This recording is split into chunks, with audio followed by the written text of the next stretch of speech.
Всем доброе утро, ребят. Мы в Питере. Я уже здесь с 24 числа примерно. Вроде бы да. Приехали сюда мы по семейным делам. И, конечно, большой вопрос, как организовать тут тренировки. Потому что, как бы, при командировке, отдыхе, отпуске это актуальный вопрос всегда для атлета. Ну, как мне, например, я свои чувства пишу так, что, ну, и пожелания. Форму терять не хочется. Хочется даже, ну, а вообще хочется прогрессировать, да. Но, тем не менее, я понимаю, что, скорее всего, невозможно постоянно прогрессировать, если адекватно оценивать свою форму и физическое, скажем так, принципы физического состояния и прогрессии, то форма, она вот может быть вот так, может быть вот так вниз, то есть нормально абсолютно. И хроническая усталость накапливается, стресс накапливается, и организму всегда нужны перерывы, отдых, что-то такое. И это надо понимать. Я к тому, что всегда жестко тренироваться, постоянно, регулярно хорошо тренироваться, тоже это, ну, практически, скорее всего, невозможно, если мы говорим тем более про любителей, с большой вероятностью невозможно. Может быть, конечно, какие-то любители, которые уже как тренируются как про, по 2 раза в день, мало работают, спят днем, только тренируются, да, в целом, могут это делать, но это очень сложно. Ну, такие люди есть, я уверен, единицы, но у меня пока так не получается, учитывая какой-то стресс, который присутствует вообще от жизни, ну, скажем так, от семейных рабочих дел, я не могу его свести к нулю никак, и это надо учитывать. Поэтому, поговорив с тренером, было принято решение здесь, может быть, где-то даже что-то пропускать, объем чуть снизить, да. Ну, технически, например, я велосипед не брал с собой, ну, не было возможности такой, и поэтому велотренировки теперь, конечно, это всего лишь 4-5 часов. Это какие 4-5? Всего лишь 4 часа против 8, которые были в 2 раза, да? Ну, как бы чудо ждать не стоит, и адекватно нужно понимать, что с большой вероятностью, ну, форма велосипедная просядет. Оно и так понятно. Беговая форма, ну, как бы в целом мы оставили тот же объем, да, даже, может быть, увеличился он немножко, потому что я начал ходить на дайхарды. Это 24. Ну, там было несколько групп на 4, на 4.30 темп и на 5. Я начал ходить по 24 километра на 4.30. Это точно прокачивает, закаляет в каком смысле, но беговая форма тоже просела, я чувствую. Там достаточно было сбить вот режим перелетом, да, бессонной ночью, попробовать на следующий день сбегать какую-то тренировку, и все, и просто это провал. Ну, то есть, ну, видимо, стресс еще накопился, и, не знаю, может быть, я и заболевал, или что-то такое. И беговая форма, все, вниз. Я просто 2 километра по 3:40, ну, как бы, то есть, если раньше, мне кажется, я 2 километра по 3:40 мог 6 раз сделать спокойно, через, там, не знаю, минутки 2 отдыха, сейчас уже я не вывожу такое вообще по 3:40.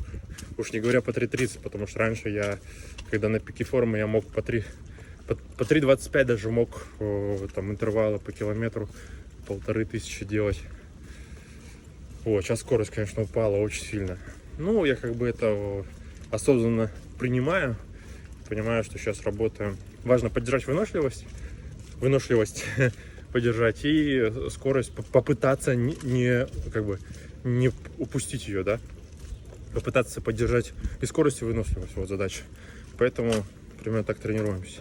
Ну а вело, это сегодня покажу вам в Cycle студии, недалеко от меня, Cycle Star, и там делаю 2 тренировки в неделю, ну, такие полуинтервальные, ну, как, можно сказать, 2 интервальные тренировки, да, больше просто, наверное, мне не по карману, потому что там каждая тренировка обходится, ну, примерно 20 евро почти что, мне кажется. Ну, 15-20 евро в зависимости от того, сколько берешь тренировок за раз. Ну и сейчас иду в бассейн, вот с бассейном. Вообще желание было походить там, вообще в бассейн приехать, тут начать в бассейн ходить вообще каждый день, да. Но это тоже практически, это очень тяжело. 6 раз в неделю, наверное, ну никак не будет биться. 5, ну тоже тяжеловато. Вот пробуем 4 раза сделать, но по объемнее, да. Еще важное замечание, я понял, что если я тренируюсь и... То есть стандартное занятие по бассейну у меня раньше было, ну где-то 45 минут чистого плавания, да, с перерывами примерно под, ну может 50 минут, 55, час может быть. Сейчас уже это минимум час 10, и уже вот получается 3 всегда плюс, ну больше 3000 метров, да, и это важный момент. То есть он же идет накопительным эффектом. Вот эти вот дополнительные 10-15 минут, они за 3-4 раза в неделю накапливаются в еще 40 минут примерно, да, например. 40-45 минут, и получается объем выше. Вот интересно будет посмотреть, как улучшается или нет форма за счет увеличения объема, конечно. Ну и упражнения тоже какие-то другие. Саша Варюхин пишет план, и мы его выполняем. Собственно, сейчас иду в бассейн, тоже вам что-то покажу. Я не скажу, что в плавании есть какой-то прогресс, пока он не ощутим, ну без старта не ощутишь никак. Меня вообще в Cycle Star, там дяденька, все звал принять участие в Олимпиаде, которая будет вот-вот. Но как-то нет у меня ни оборудования, ничего. Он говорит, ну велик мы тебе дадим, шлем дадим, все дадим. Я говорю, хорошо, формы нет у меня. Другой формы, не в смысле там костюма, а формы нет. Ну в Питере, конечно, прекрасно. Бассейн ходить не хочу, хотя я тоже успел обломаться. Закрывали на ремонт этот бассейн с 24-го. Тоже что-то на 5 дней пришлось в другой ходить, но тоже мне приятно, я прикреплю картинку. Классный бассейн, ходил я в Зените. Но тут народу так нормально, конечно. Но ничего, ну и отвык я, конечно, обгонять кого-то вообще. Бассейн в целом неплохой. Стоит занятие, я купил за 3 800, 8 занятий, примерно по 475 рублей одно занятие. Можно и дешевле, наверное, если больше купить, но я купил только 8 пока что.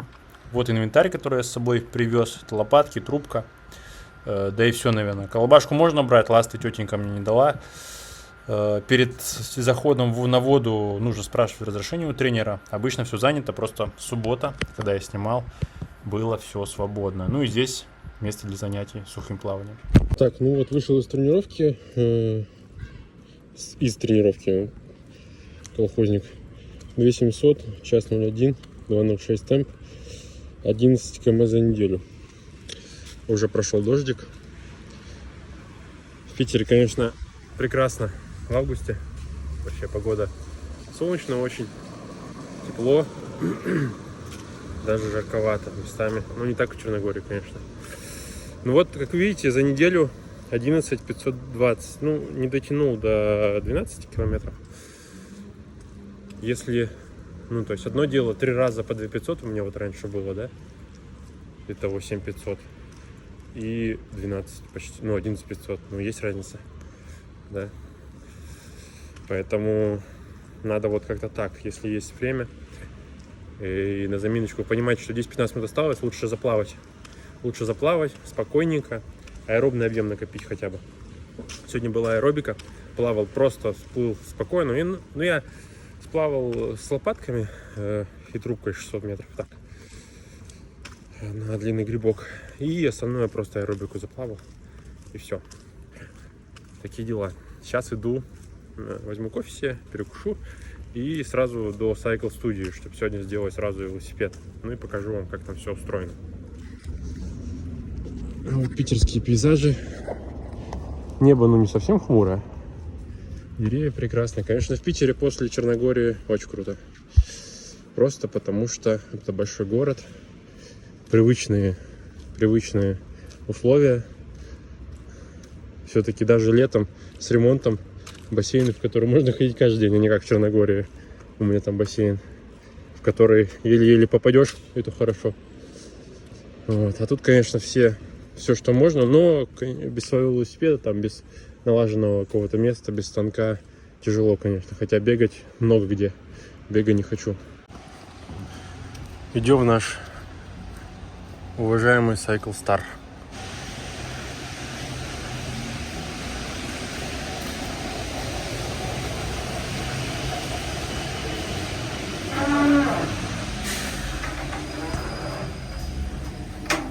Доброе утро. Здравствуйте. Я думала, вы уже придете. Нет, пришел из бассейна, долго шел. Кофе А пил. где в бассейне были? Погубс. ДФК. Так, 44-й, да? Да. А велик поставили? Что? Велик поставили? Да. Там 2 стоит, но ваш зелененький. Зачем 2? А завтра будем крутить.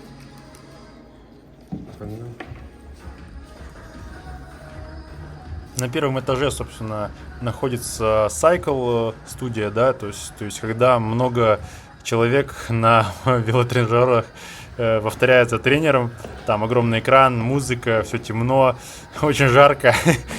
В общем, классная тусовка, но я туда не хочу пока. Я пока вот на втором этаже есть отдельный велозал, где стоят станки, телевизоры, вентиляторы и, соответственно, велосипеды на них можно устанавливать. Студия сама по себе абсолютно новая, открылась несколько месяцев назад. Пока что этим можно пользоваться тем, что народу не очень много. Так выглядят, собственно, раздевалки, очень все удобно, приятно, классная атмосфера, все продумано. Мне на самом деле очень приятно пользоваться таким сервисом, потому что отвык.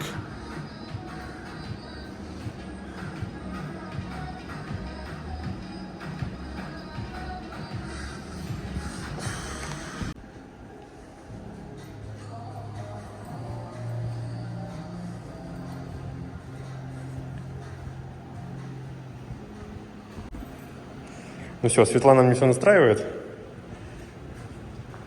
Анна же. Как? Анна. В смысле, Анна же, это же другая. Я.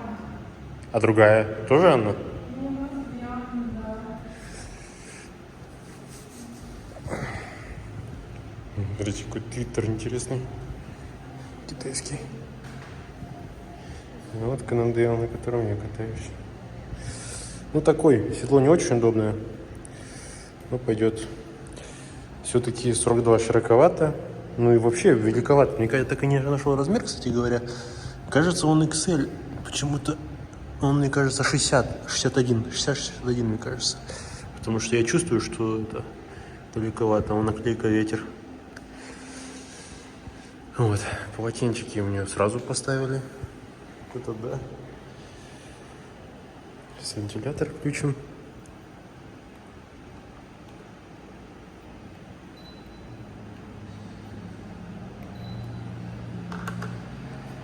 Вот там кулер. Великов много. Даже есть уголок. Вот такой вот. С штуками для восстановления. Ну и вид из окна. Тоже у нас интересный.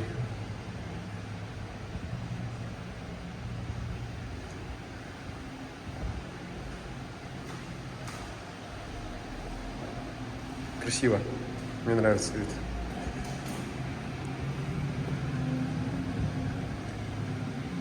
Вот так крутишь, смотришь на эту пекарню, и охота за круассанами сразу ехать.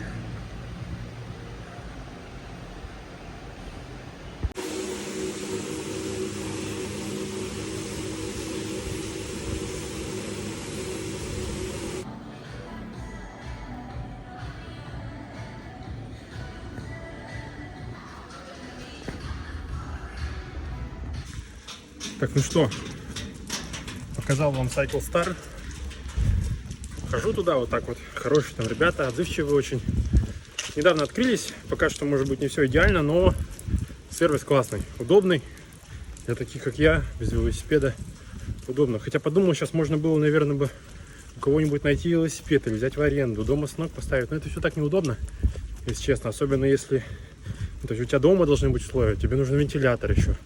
Как-то, чтобы это разместиться. Ну, короче, на короткое время неудобно. Например, я если... Ну, какой смысл вот на 2-3 недели брать станок с собой, велосипед, ну, искать станок. Ну, короче, удобнее гораздо так, проще. Крутил сегодня 20 минут разминка, 2 раза по 30 минут, между ними 10 минут на 90-95% ФТП. 30 минутки были по 80%. Ну, такая хорошая тренер. Вы там видели, там 1500 калорий. Ну, это как бы, я по калориям смотрю, по усилию, это нормально такая. Хорошо поработал. Завтра Die-Hard. Посмотрим, как будем бегать. Ну, по 4 я не буду вставать, по 4:30. Ну вот, такие дела.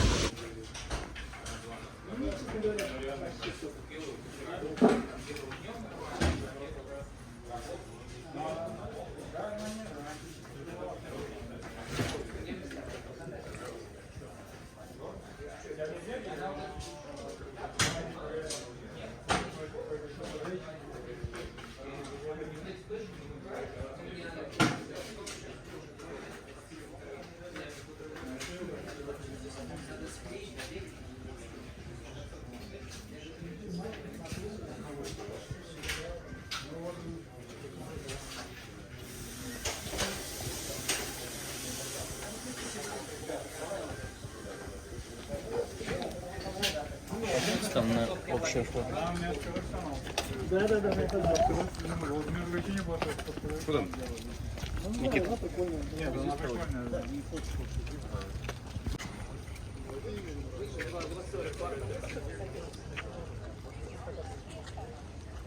Ребят, всем доброе утро. Нас сегодня немного.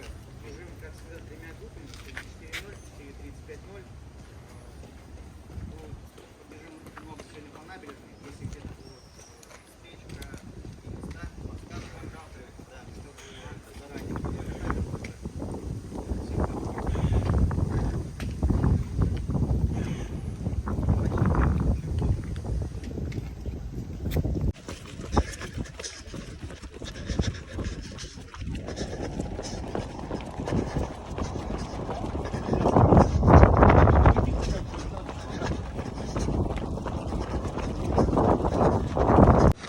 Снимите Никитоса, бля. Аккуратно, ребят. Аккуратно.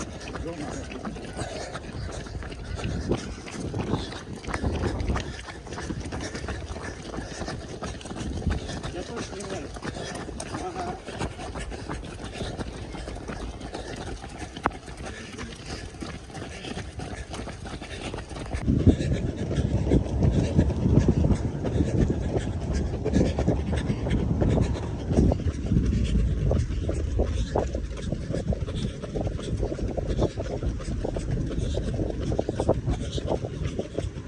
Ну что, побегал я с Die-Hard, и в целом-то классно. Людям нужны люди, я бы так сказал. И в Черногории определенно мне не хватает компашки, с которой можно так прохватить по 4:30, а потом в конце ускориться до 4:00 и последнюю четверку завершить по 3:45 вообще. Классно пробежались сегодня. Ну, я вообще планировал на какой-нибудь Die-Hard прийти и пробежать по 4. В целом для меня это путь, наверное, будет там, ну, прям пороговая такая нагрузка будет. 160 где-то, 162. Ну, мы так и бежали сегодня. Но бег вот по 4:30 какой-то, он как будто бы не в ту зону я попадаю. Я вот не знаю, как объяснить.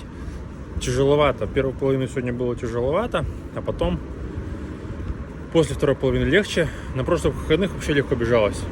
Ну, не знаю, вот какое-то ощущение смазанное, что-то в этом есть. И потом, когда ускорились, как будто по 4:00 легче бежать, чем по 4:30. Ну, вот такое бывает.